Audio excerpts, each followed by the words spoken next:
officiellement, Sonia, il s'agit d'un référendum pour changer la gouvernance. Mais encore. Mais déjà, c'est un référendum pour changer de constitution. C'est-à-dire que là, clairement, ce ne sera pas une réforme où on a décidé de changer un article ou un autre. Nouvelle constitution, nouvelle république, on va dire, au Congo. Et les principaux points, disons, bon, il y a la limitation de la durée du mandat, donc on passerait de 7 à 5 ans. Il y a l'abaissement de l'âge pour devenir président, donc 30 ans. Au lieu de 40 aujourd'hui. Au lieu de 40 aujourd'hui. Un statut pour l'opposition qui n'en a pas. Il y a également des pouvoirs supplémentaires pour le Parlement.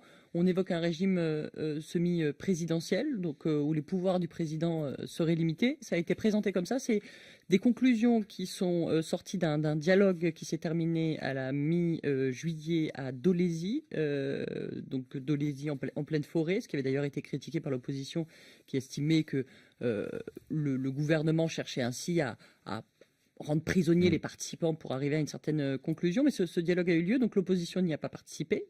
L'opposition dite radicale par le gouvernement, c'est-à-dire l'opposition qui refuse tout changement de constitution parce qu'elle estime bien que c'est peut-être opportuniste, puisque à l'heure actuelle, le président Denis Sassou Nguesso ne peut pas se représenter à la présidentielle de l'an prochain, puisqu'il a dépassé la limite d'âge, mais par le haut, c'est-à-dire qu'il a 70 ans et la limite d'âge c'est 72 ans et la limite d'âge c'est 70 ans, et qu'il a fait ses 2 mandats. Alors il y a eu des déclarations juste la semaine dernière. Juste après la meeting de l'opposition, donc qui s'est passé à Brazzaville, c'était le 27.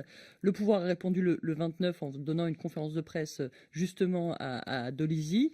Et l'un des ministres, le ministre aux Affaires foncières, avait affirmé qu'il n'y aura pas de troisième mandat, que, en tout cas, ce que estime l'opposition n'est pas vrai. Il disait non, pas de troisième mandat, pas de troisième mandat. Ce qu'explique un opposant congolais, c'est que, eh bien, évidemment, il n'y aura pas de troisième mandat parce que s'il y a changement de constitution, tous les compteurs sont remis à zéro et qu'à partir de ce moment-là, on revient au premier mandat du président de la République, qui serait donc cette fois de 5 ans.